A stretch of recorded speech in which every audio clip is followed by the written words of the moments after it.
tiene mucha relación con el electrolito. Para que mantengamos la homeostasis, el organismo bastante sabio, todo lo que ingresa sale. Entonces, si nosotros controlamos el agua que ingresa en 24 horas en nuestro organismo, que debe estar alrededor de los 2.000 a 2.500 ml, ingresa, ya sea en forma líquida, directa, en forma de sólidos, que todo contiene líquido también, y una pequeña cantidad que la producimos en el organismo, en nuestro corre, y el resto, toda esa agua que ingresa, que sale por la respiración, sale por la piel, sale por la orina, sale por las heces. Si algún trastorno entonces en el ingreso o un trastorno en el egreso puede alterar entonces el metabolismo de los líquidos en el cuerpo.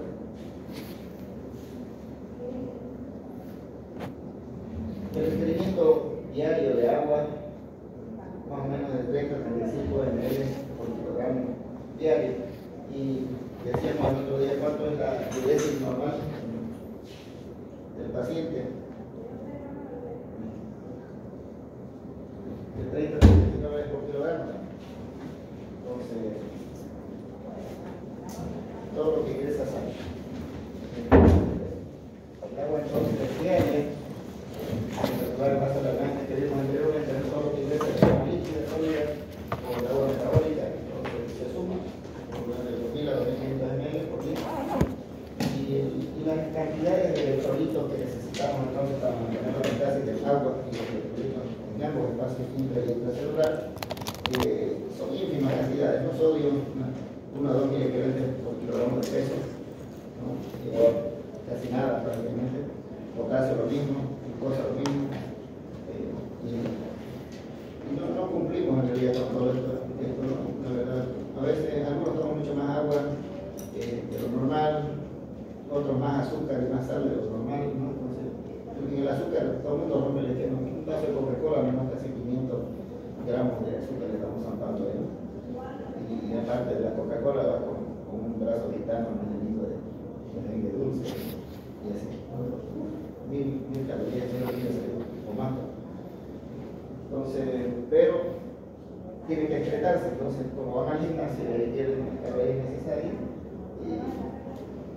y el músculo consume también calorías y energía, entonces compensa. Y lo mismo pasa con el agua, con los electrolitos, y de esa manera mantenemos el equilibrio de nuestro organismo, ¿no?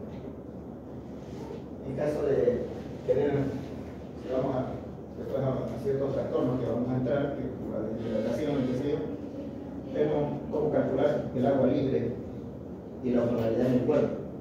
Entonces estas formulitas son bastante útiles cuando ya entremos en patologías por deshidrataciones, todo tipo de deshidratación que existe.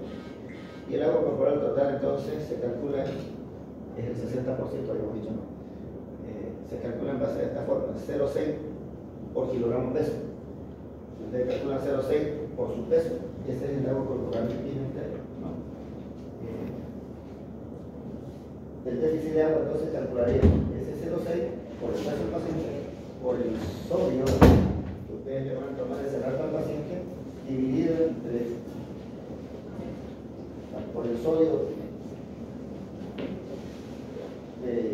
del paciente menos el sodio ideal, dividido entre el sodio ideal menos 1. De esa forma va a salir el déficit de agua.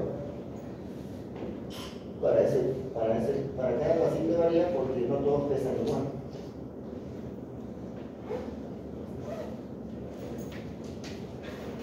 La polaridad entonces es el equilibrio de los líquidos en el espacio intracelular dado por los solutos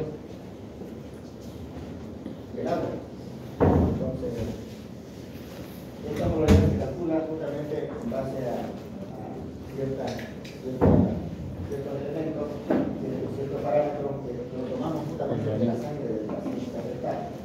El DOP es una constante por el sodio del paciente más la glicemia del paciente dividido entre esto es una constante más el nitrógeno ureico en sangre de ese paciente dividido entre 2.8. De esa fórmula sale entonces el resultado que son 280 a 290 milimoles por litro.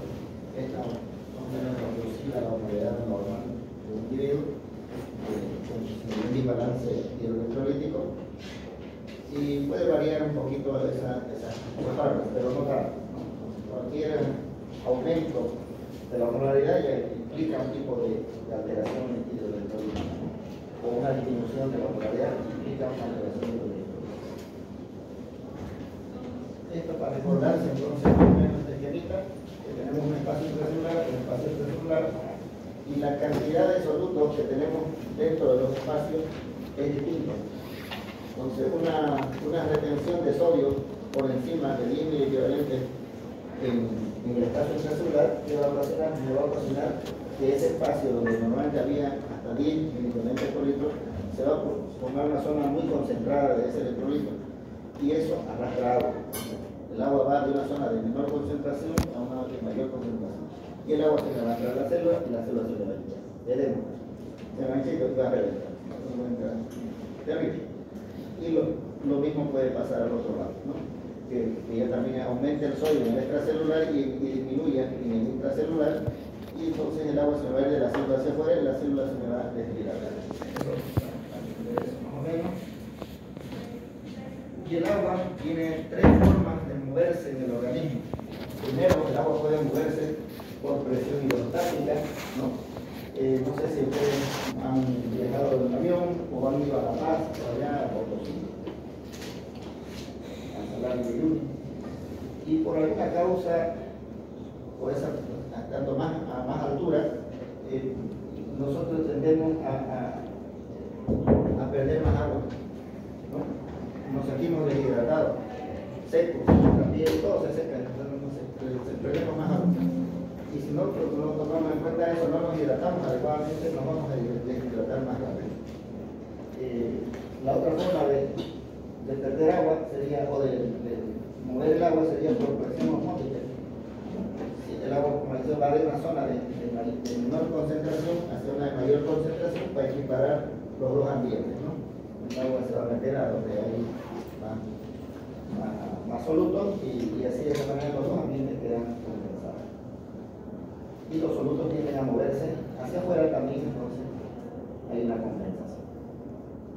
Y la otra forma de mover el agua es por el uso de energía, ¿no? Una bomba de transportadora. Este es el ejemplo clásico de todos los libros de Guyton de fisiología, la bolsita, la presión hidrostática. Si ustedes la dejan la bolsita asentada en la mesa, va a perder agua, pero la menor cantidad. Entonces usted la levanta, más rápido se va a caer el agua, no va a salir, porque está en una membrana semipermeable, donde por aumento de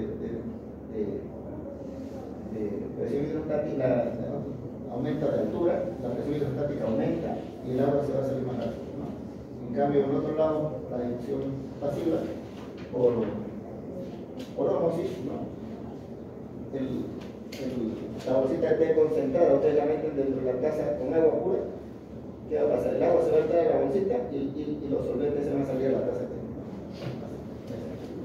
Sería la agua. Entonces ahí trata de compensar ambos casos. Obviamente las partículas de mayor tamaño no pasan por la membrana superficial, solamente pasan por el son semipermeables.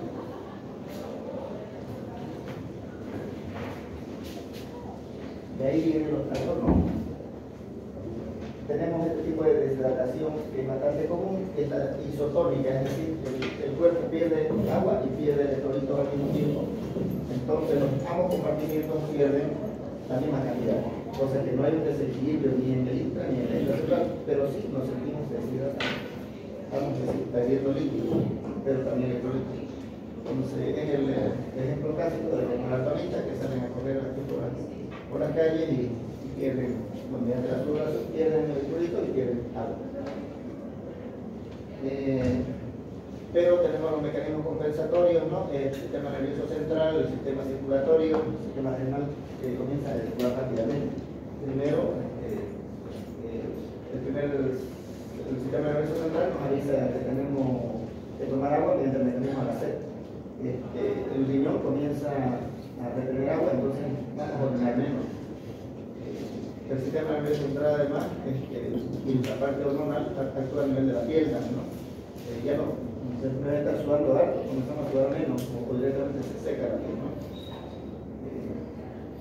y los electrolitos van a estar dentro de parámetros normales, la osmolaridad va a estar dentro de parámetros normales. Entonces, por eso es isotónico, deshidratado, pero los parámetros de los electrolitos y el agua bajan al mismo nivel, todos al mismo nivel. Por eso es isotónico. Y las causas de disminución en la ingesta de agua o por incremento en el egreso o mixto, generalmente es mixto.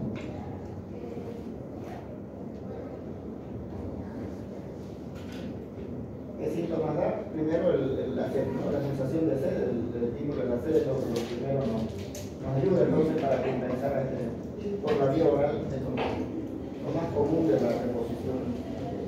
Pero ya en los casos de hidratación moderada a grave, muchas veces los sistemas vagales compensatorios no dejan la administración por vía oral, ya que la náusea y el vómito se hacen presentes.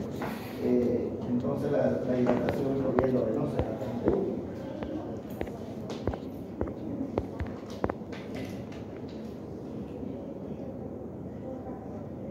La deshidratación hipertónica, ¿quién da la hipertonicidad? El sodio, ¿no?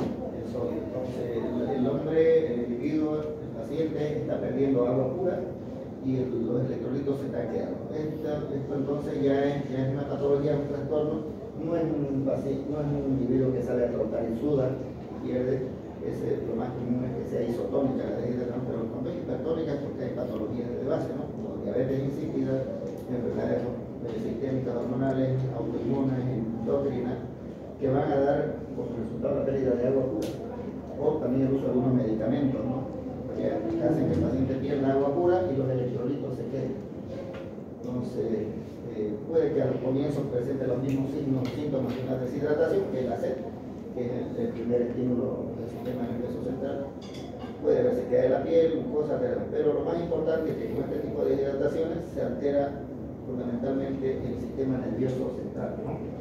Hay más sensibles a las deshidrataciones por hipertónicas, sería el sistema nervioso central.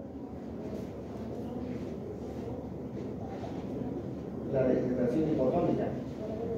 En este caso, se está perdiendo agua y se está gran cantidad de electrolitos. Entonces, los electrolitos, el sodio, fundamentalmente principal, tiene que ver con la osmolaridad. La osmolaridad comienza a caer la osmolaridad y el sodio comienza a caer por debajo de valores normales. Hay que preocuparse cuando es una deshidratación hipertónica o hipotónica. Hay que preocuparse ya que la reposición de estos electrolitos tiene que hacerse con mucho cuidado. Y si los síntomas son muy leves, la hidratación tiene que ser hidratación como si fuera una isotónica leve, o sea, con simplemente electrolitos y nada más. No utilizamos sodio para el problema. Solamente cuando la pérdida de sodio o el exceso de sodio son exagerados, recién se procede a la reposición con excéresis del sodio hacia fórmulas. Pero las reposiciones por la excéresis tienen que ser muy lentas. No se puede reponer, no se puede modificar los parámetros del sodio de forma rápida, ya que trae consecuencias terribles, ¿no? A nivel del sistema nervioso central. Puede ser, o hay edema cerebral y hay muerte cerebral por edema, o hay una mielinosis, es decir, se arruina toda la mielina, el sistema continuo del cerebro, igual se mueren por esa causa. Entonces, con calma la reposición del sodio.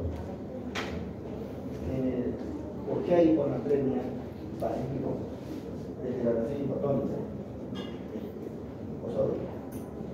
Desnutriciones, pérdidas gastrointestinales, es decir, los pacientes que hacen bypass gastrointestinales, acúmulo del tercer espacio, ¿no? En el caso de derrame pleural, una citis, insuficiencia renal pleural. No funciona porque el riñón es causante de los tumores. ¿Qué síntomas da? No hay sed, en este caso no da sed. Directamente entra con alteraciones del sistema nervioso central y circulatorio, ¿no?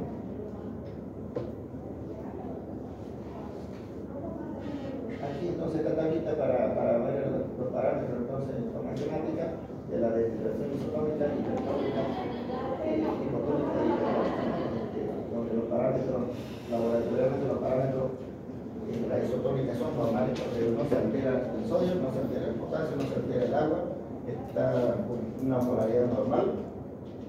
Por suerte es la más común, la más frecuente. Las otras son un poquito más raras, pero cuando están son más graves, ya que los síntomas pueden irse más hacia el sistema nervioso central. Igual el tratamiento también es mucho más delicado.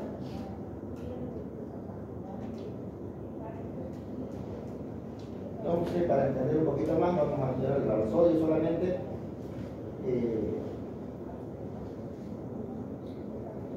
Ingesta diaria normal de sodio hasta de 100 a 150 miligramos o miliequivalentes por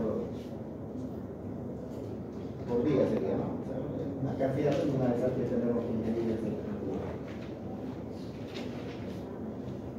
Pero la excreción tiene que ser la misma. O sea, tiene que, así como lo que ingresa, tiene que salir. Y eso ingresa por la piel, por la sudor, por la respiración, por la orina, por la heces, ¿no? Entonces, como ingresa, sale. En el momento que hay una alteración, ya sea en el ingreso excesivo o por la excreción disminuida, ahí entra. Entonces, ¿cuál es el problema? Hiponatremia. Entonces, que hay una disminución del sodio en la sangre terrible, entonces, por debajo de 135 miligramos por litro del sodio, va a alterar ya la osmolaridad de la sangre. Hay una disminución de la osmolaridad. Hay dos mecanismos por los cuales puede producirse una hiponatremia. Uno, ingreso continuo de agua pura, o dificultad para eliminar renal para la eliminación renal del agua.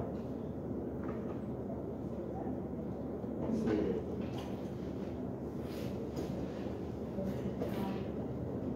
¿qué síntomas de esto? Somnolencia, alteración del sistema nervioso central en general, ¿no? Cefalea, dolor, alteraciones psicoafectivas, convulsiones, delirio, alteraciones de estado de conciencia. Muchas veces los síntomas de esta enfermedad, de la hiponatremia, son tratadas lo mandan al psiquiatra, lo mandan al psicólogo, a cualquier lado al paciente. Sin embargo, se trata de una hiponatremia, ¿no? Muy tratable por un médico clínico, un médico emergencista, puede tratar este cuadro, pero como le digo, los síntomas son tan inclusivos del sistema nervioso central que los mandan al psiquiatra. Y un biomograma nos puede reflejar entonces los electrolitos en sangre y vamos a ver que la hiponatremia es grave. La hiponatremia aguda, hablamos de aguda cuando el cuadro no va más allá del 48 horas de evolución, y en ese caso podemos reponer el sodio un poquito más rápido de lo normal, ¿no? Pero no a más de 1 ml por kilogramo por día. ¿Por qué? Por orden.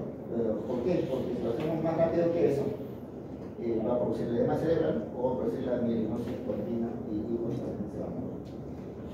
Y si es crónica, más de 48 horas de evolución del cuadro de hiponatremia, entonces más lenta la reposición todavía, porque ya ha sufrido más daño cerebral. Si lo hacemos más rápido, el daño cerebral va a ser. Entonces, la deshidratación la hiponatremia no se queda ahí, no puede ser hipotónica,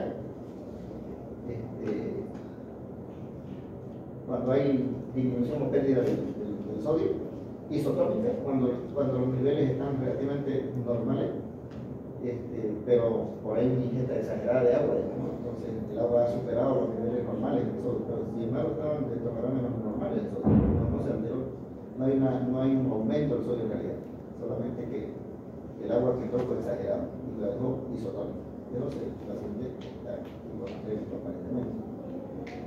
Hiponatremia hipertónica, ¿no? Aquel caso es donde hay la retención de agua en el riñón y una ingesta de agua. Aquí vamos a entender entonces que en la hiponatremia isotónica los niveles de sodio están relativamente normales y no se alteró la osmolaridad. En cambio, en la hiponatremia hipotónica, la verdadera hiponatremia aparentemente la osmolaridad cae. ¿Por qué? Porque ha disminuido el sodio. Y en la hiponatremia hipertónica es paradójico, pero ahí aumenta la osmolaridad.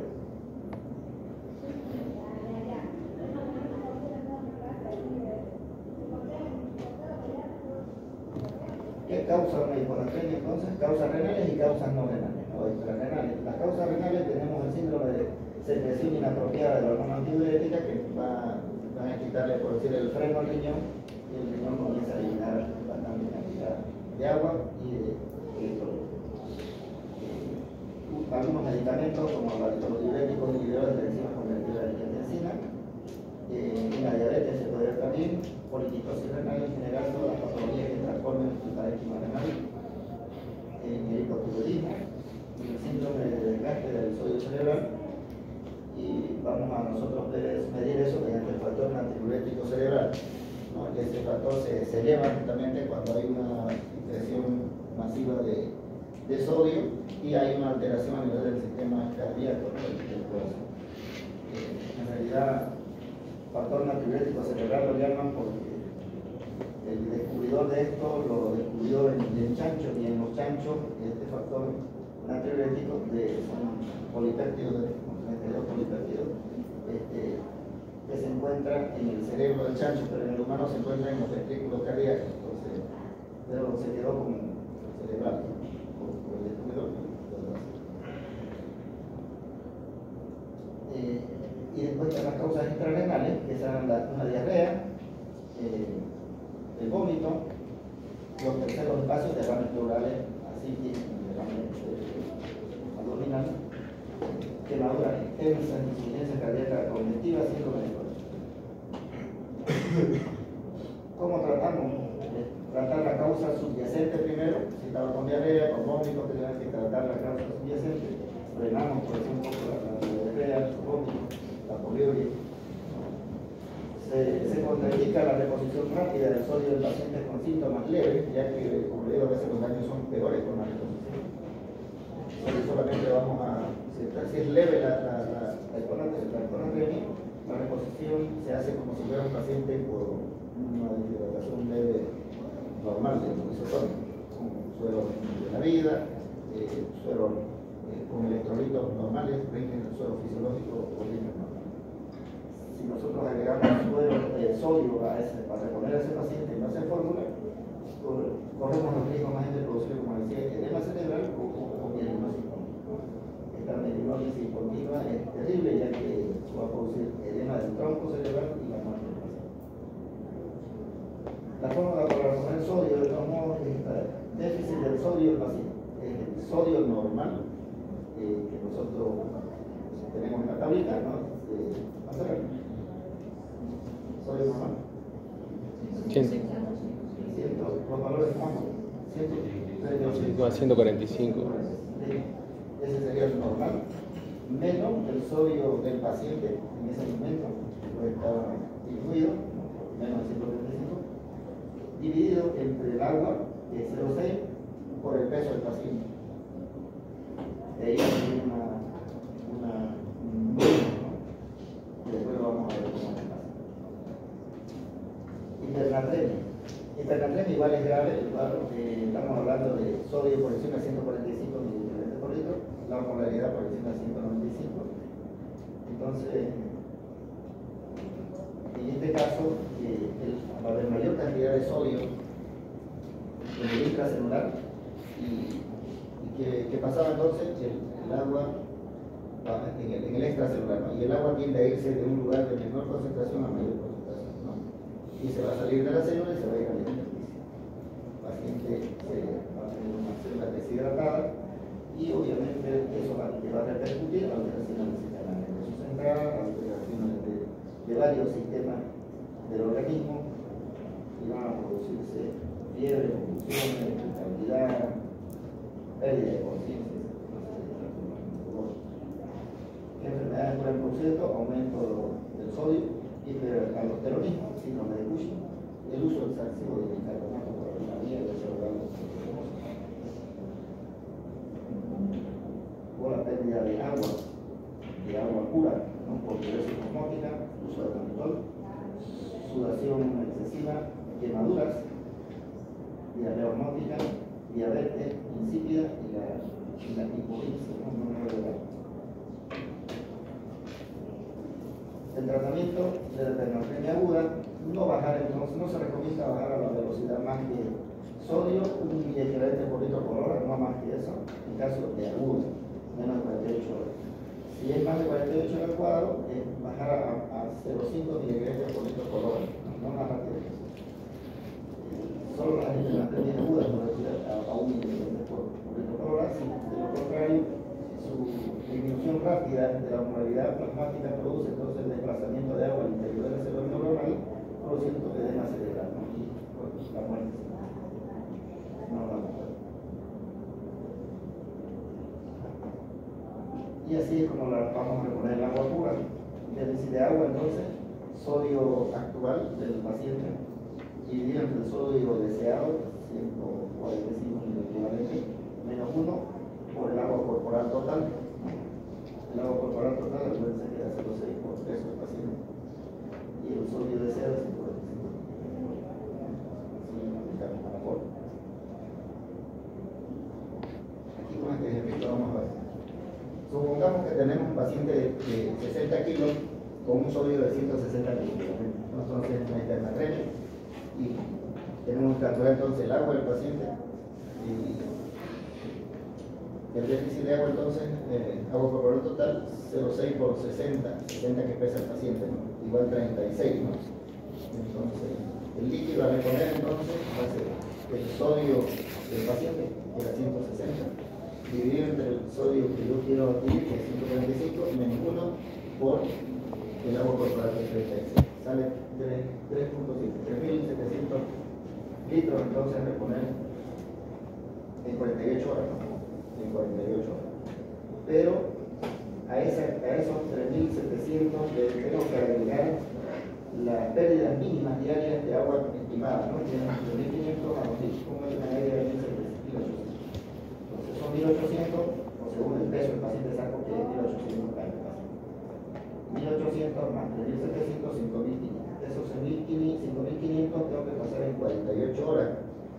Lento es la reposición lenta, entonces esos 5.500 sale que es 2.750 en las primeras 24 horas y 2.750 en las siguientes 48. Para que salga a 114 ml hora, ustedes han aplicado esa formulita que les hemos enseñado en la práctica, ¿no? ¿Vale? La fórmula para el goteo. Podemos calcular en gotas por minuto o en ml hora, ¿vale? El volumen a pasar, en este caso 700, 2.750, y es el volumen a pasar. Esto por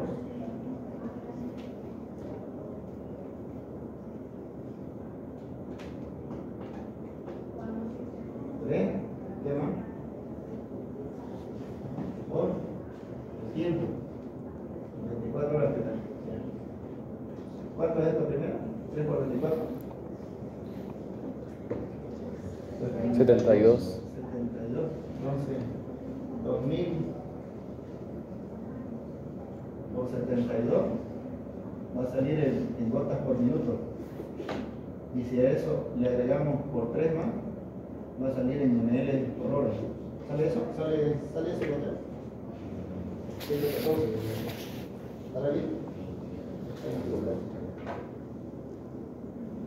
Sale eso. Solamente habría que modificar entonces la formulita el tiempo. Primero puede ser 8 horas, 12 horas, 24 horas, 48 horas. Y el volumen va a variar según nuestros cálculos iniciales que hemos hecho, pero esto de aquí es una constante, ¿no? Una constante. Para que salga el goteo en gotas por minuto, o si no en ml por hora, ¿no? Bien. Sale eso, ¿no?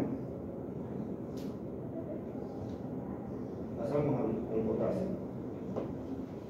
El potasio, igual, otro elemento muy importante, la pérdida, valores mínimos de pérdida pueden alterar funciones a nivel del corazón, como la onda ruptura, prolongación del segmento cuere, debilidad muscular, y si el paciente tiene cardiopatía de base puede provocarle fibrilación, la muerte del paciente, ¿no?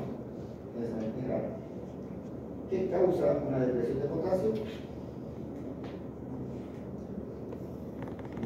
Pérdida por el riñón, pérdidas insensibles por la piel, quemaduras. ¿Y qué causa la acumulación del potasio? Aumento de la ingesta, aumento de esa tubería oral o endovenosa, alteraciones a nivel de distribución y consumo, disminución o excreción exagerada del mismo.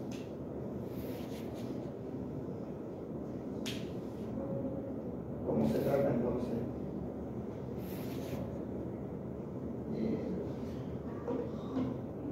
El aumento del potasio. Pero decir hiperpotasemia se escucha medio raro, ¿no? El potasio tiene otro nombre en latín, que es el calium, ¿no? Entonces mejor decir hipocalemia, ¿no? Se escucha más bonito. Hipopotasemia, estamos hablando de hipótamo.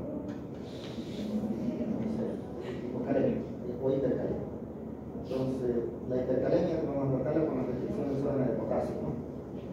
La osmolaridad de la orina deberá ser mayor a la del plasma, y algunos medicamentos pueden ayudarnos a excretar o a disminuir su absorción o mejorar la eliminación del potasio de la sangre, ya sea por vía oral o por vía gastrointestinal, por enema,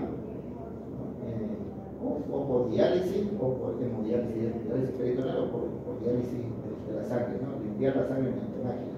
Entonces, tenemos el cayexalato, tenemos el sulinterid, tenemos las nebulizaciones con beta 2 agonistas, uso de bicarbonato más insulina. Entonces, todos estos elementos ayudan a mejorar la eliminación del potasio. En esos casos donde la hipocalemia es bastante importante. La hipocalemia, en lo contrario, la depresión del potasio por debajo de 3.5 milimoles por litro. Puede ser por pérdida a nivel del tubo digestivo, diarrea, uso de laxantes, derivaciones gastrointestinales, ¿no? Por bypass o ileotomías, movimientos intracelulares después de la administración de insulina. Generalmente hay una depresión de potasio. Todos estos pacientes que hemodializan, por ejemplo, les ponen gran cantidad de sustancias químicas y salen de ahí con alteraciones hidroelectrólicas, pérdidas renales de potasio por efectos mineralocorticoides en exceso, déficit de aldosterona y algunos fármacos, ¿no? Diuréticos de asa como diuréticos osmóticos, diuréticos diacídicos, que pueden aumentar la eliminación del potasio. ¿Cómo se trata la hipocalemia? Mediante fórmula, siempre todo mediante fórmula, el potasio ideal, que sería 3.5 más 4.5 sería ideal, menos el potasio real de ese paciente, si está hipocalémico, entonces al menos 3.5 por el agua del paciente, por el kilogramo del paciente, más los requerimientos basales, según el peso del paciente, por peso, más dividido entre 24. No podemos reponer el potasio igual que el sodio tan rápido. El problema aquí es que nos va a producir trastornos cardíacos a nivel del ritmo del corazón y nos va a producir a nivel local, ¿no? Por lo menos si es por vía periférica la reposición, nos va a producir necrosis a nivel de los vasos periféricos. Por eso, si necesitamos nosotros una reposición rápida de potasio por X motivo, porque se va a operar o porque alguna cosa, necesitamos una vía central, un vaso de gran capacitancia para administrar potasio más rápido. De esa manera no le vamos a producir la necrosis de los vasos periféricos. Así